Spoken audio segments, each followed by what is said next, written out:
When my partner left me, he took everything, even my dog. He told his friends, she'll never recover. She doesn't know how to be alone. I cried for a month, then disappeared. Years later, an award-winning memoir hit the bestseller list. At a book signing, a reporter asked, "What would you say to the one who left you?" I smiled and flipped to the last page. Somewhere across the city, he read that page and it still feels like it was yesterday, even though it's been years. I remember the exact sound of his voice, flat and cold, when he said it, "I'm done." Just 2 words. Like it meant nothing. It was a Thursday in Austin. Mid-March. The sky was overcast, the air smelled like wet cement, and I'd just gotten back from a long shift at the coffee shop. I was tired. I had no idea what was coming. He sat me down on the couch. Didn't even look me in the eye. "I'm moving out," he said. Then he stood up and left. Just like that. No fight. No explanation. Just, gone. I sat there for a few minutes, waiting. Thinking he'd come back in and say he was kidding, that he was sorry. He didn't. I walked into the bedroom and found the closet empty. Drawers half open. Boxes gone. He left a note on the kitchen counter. It just said, "I took what's mine. Don't call." I stood in the middle of that apartment, our apartment, looking at what was left. Bare walls. Empty shelves. Even the bed was gone. And Toby. Toby wasn't there either. That hit the hardest. Toby wasn't his. I picked him out from the shelter 3 years ago. He was mine before Jeremy ever came into my life. But Jeremy took him too. I found out later he told his friends, "She'll never recover. She doesn't know how to be alone." Like I was some fragile little thing he could just walk away from. I heard it through mutual friends. They didn't even try to hide it. They'd post pictures, Jeremy out at bars, smiling with them, drinks in hand. Once, someone tagged him in a post. The caption was, "Single and thriving. She's probably crying into a glass of wine right now." I was. They weren't wrong. I was crying into a glass of wine. Every night for a month. I couldn't sleep. Couldn't eat. I'd sit in the dark, holding one of Toby's old toys, the little blue stuffed bone he used to chew on, and just sob. Every time I saw a dog on the street, it felt like a knife in my chest. Every time I heard a dog bark, I thought maybe, just maybe, Toby had gotten away from him and was coming back to me. But he never did. I broke down hard. Quit my job. Stopped answering calls. Even my own mom didn't know where I was half the time. One night, I opened a bottle of whiskey and sat in the bathtub fully clothed, staring at the ceiling. I thought about how easy it would be to just let the water rise and not fight it. But something stopped me. It wasn't some big moment of clarity. It was just the thought of him winning. Of Jeremy being right. I couldn't let that happen. The next morning, I packed a single suitcase. Just clothes, my laptop, and a notebook. I didn't know where I was going, just that I needed to leave Austin. I drove east. Kept driving until I hit Asheville. Found a cheap cabin for rent on Craigslist. Paid cash. No internet. No TV. Just me and the trees. The first few weeks, I barely left the cabin. Didn't talk to anyone. Didn't shower much. I'd sit at the little table by the window, staring out at the fog rolling over the mountains, thinking about all the ways Jeremy had broken me. But then, I opened my laptop. Started typing. Not because I wanted to write a book. Just because I had nowhere else to put the pain. It started as a list. Everything he took. The bed. The plates. The dog. My self-respect. Then it turned into stories. The first time we met. The first time he told me I wasn't ambitious enough. The time he said, maybe you'd be prettier if you lost a few pounds. The way he'd make me feel like I wasn't enough for him, like I was lucky he even stayed. It all poured out. I wrote until my fingers cramped. Until my eyes burned from staring at the screen. I wrote about the nights I cried alone in that empty apartment.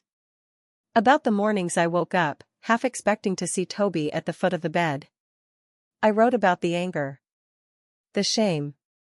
The way I hated myself for letting it happen. Months passed. Then a year. I found a writing group in town. They told me I had something real. I rewrote the draft. Then I rewrote it again.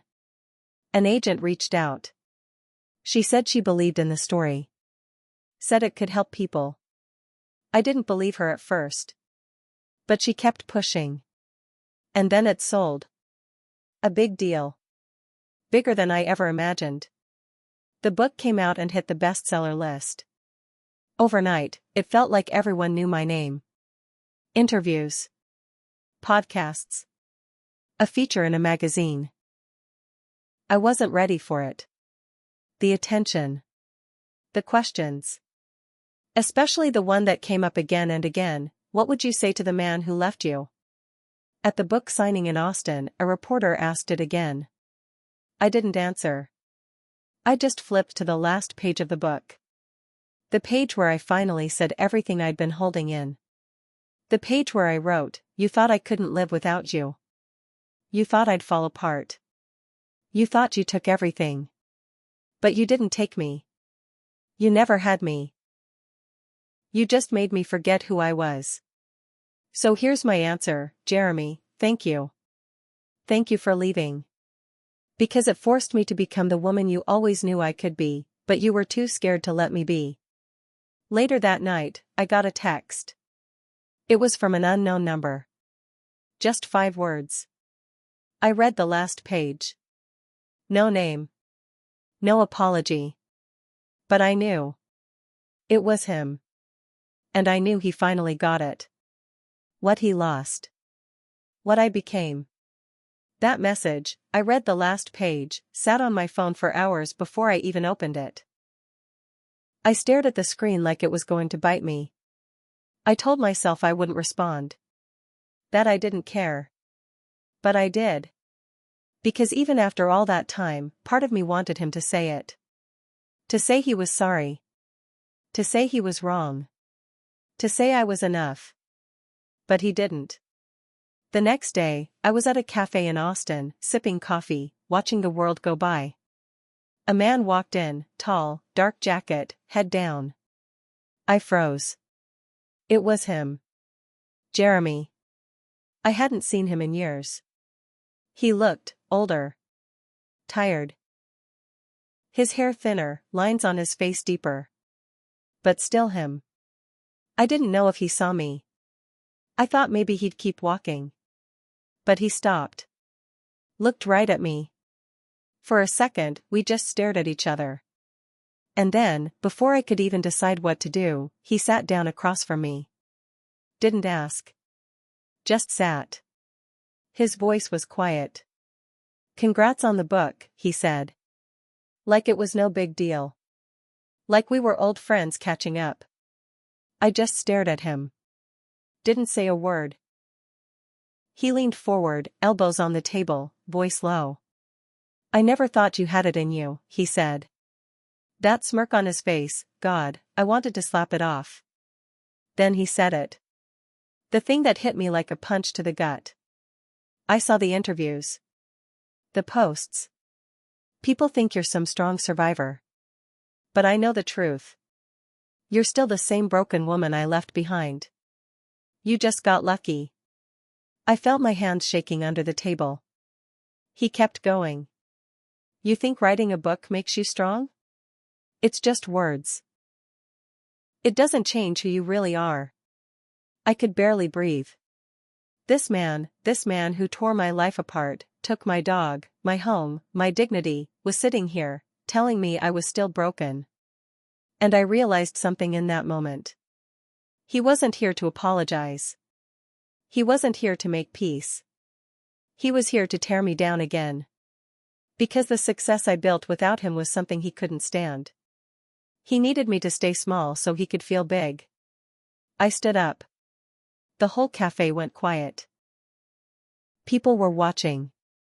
I stared at him, voice steady but shaking inside. You didn't break me, I said. You left me. And yeah, I fell apart. But I built myself back. And guess what, Jeremy? I'm still standing. You? You're still the same insecure, bitter man you've always been. You needed me to stay broken because it made you feel strong. But I'm not broken anymore. And you can't stand that, can you? His face went red. He opened his mouth like he wanted to say something. Maybe shout, maybe curse me out. But he didn't. He just sat there, fists clenched, breathing hard. I turned and walked out. The cafe door slammed behind me. I didn't look back. Not once. But it wasn't over. A week later, I got an email. No subject line. No sender name. The body just said, "You owe me. For Toby. For everything I gave you. Don't forget that." Attached was a photo. It was Toby. My Toby.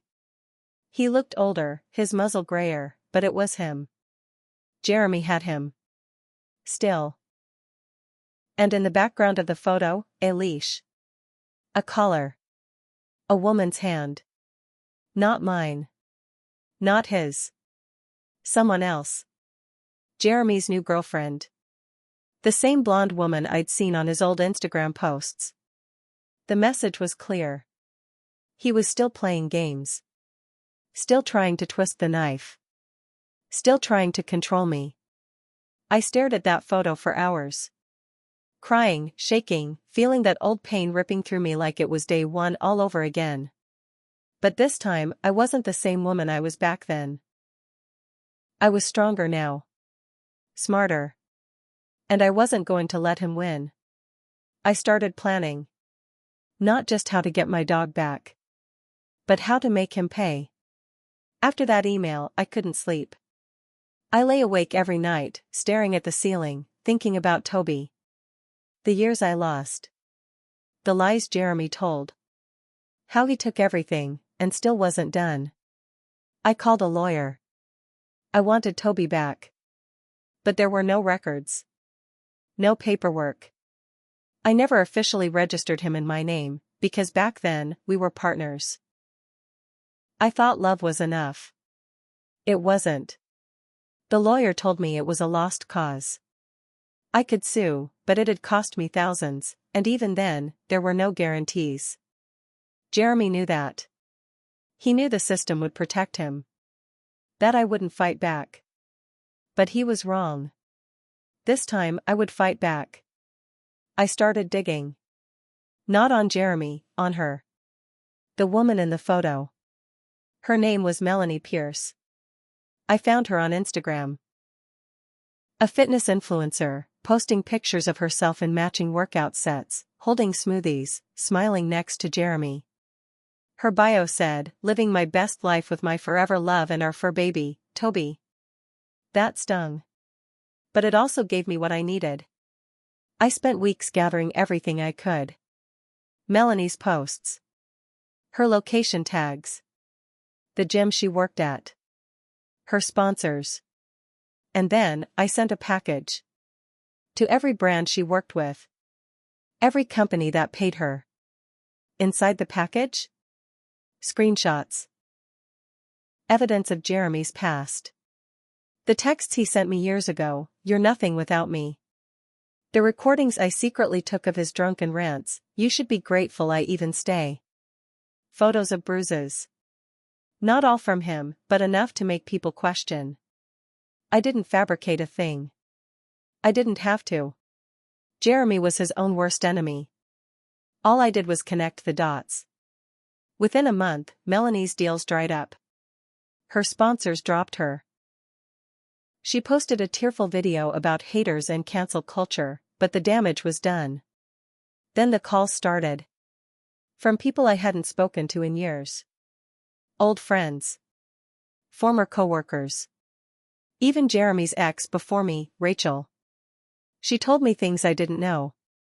Things that made my stomach turn. How Jeremy controlled her too. How he isolated her, cut her off from her family, made her think she was crazy.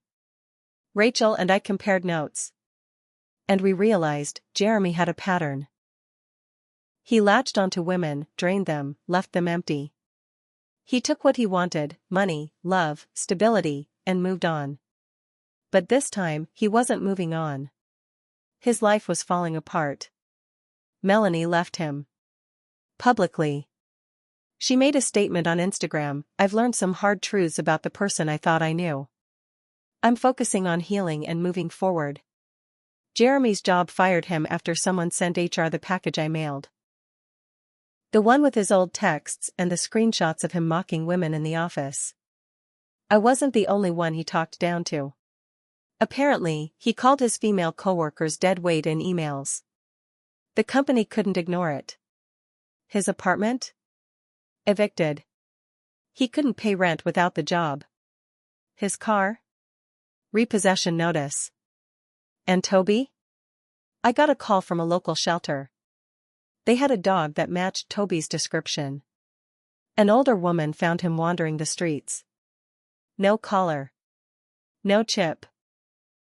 I drove there shaking, not daring to hope. And when I walked in, there he was. Toby. I dropped to my knees right there in the shelter. He ran to me like no time had passed at all, tail wagging, tongue out, whining like he'd been waiting for me all along. I held him and sobbed, years of pain pouring out all at once. The shelter worker told me, the owner must have just dumped him. Happens more than you'd think. I took Toby home. Home to my place. The place I built on my own. I never heard from Jeremy again after that. Not directly. But sometimes, late at night, I'd get a friend request from a fake profile.